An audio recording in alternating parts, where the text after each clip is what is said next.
Welcome to జై స్వరాజ్య వోల్ TV Hanamkonda. ప్రస్తుతం మనము సిపిఐ జాతీయ నాయకులు డాక్టర్ కె నారాయణ గారితో ఉన్నాము. ఈరోజు సిపిఐ పార్టీ 100 సంవత్సరాలు పూర్తి చేసుకున్న సందర్భంగా సిపిఐ సుదీర్ఘ ప్రయాణం.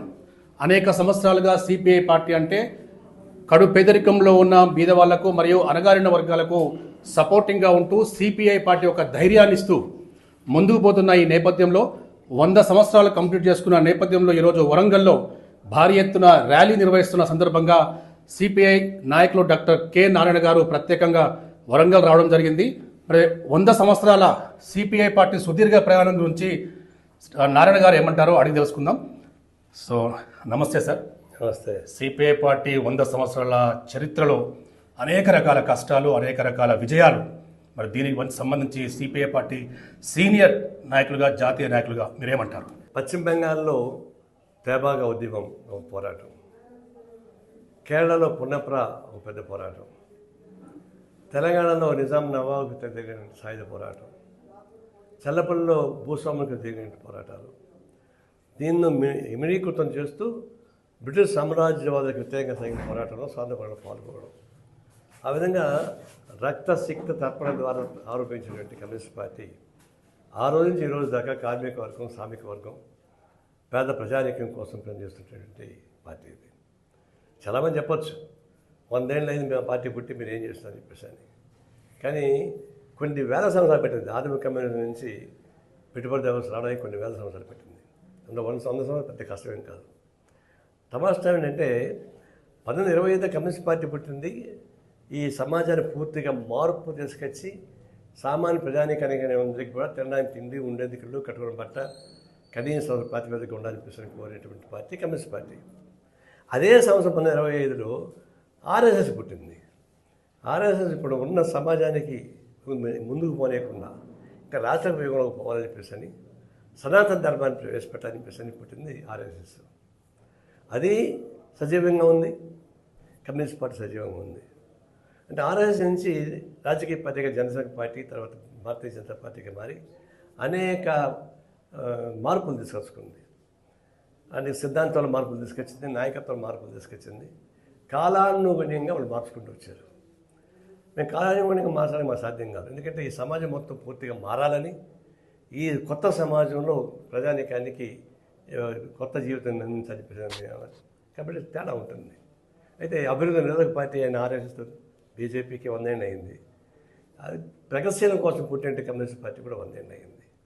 తేడా ఏంటంటే కమ్యూనిస్ట్ పార్టీ వచ్చినాకనే జమీందారులు వ్యవస్థ రద్దయింది.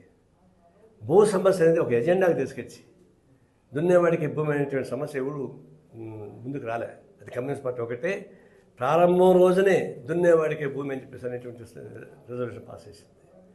అందువల్ల ఈ భారతదేశంలో పేద ప్రజానీకానికి ఉపయోగపడే పద్ధతిలో భూ సంస్కరణలు, వాళ్ళ బతుకు జీవనాలు, గ్యారెంటీ కోసం, రాజకీయ హక్కుల కోసం సాగించే పోరాటం కొనసాగుతూ ఉంది. అనేక ఆటంకులు వచ్చిన మాట వాస్తవమే. ప్రపంచవ్యాప్తంగా వచ్చిన అనేక మార్పులు వచ్చినాయి. అన్నింటిని ఎదుర్కొని నిలబడి పైకి చేస్తూ ఉన్నాం. ఇప్పుడు ఈ డిసెంబర్ 26వ తారీఖుకి 100 సంవత్సరాలు పూర్తి చేసుకుంటుంది.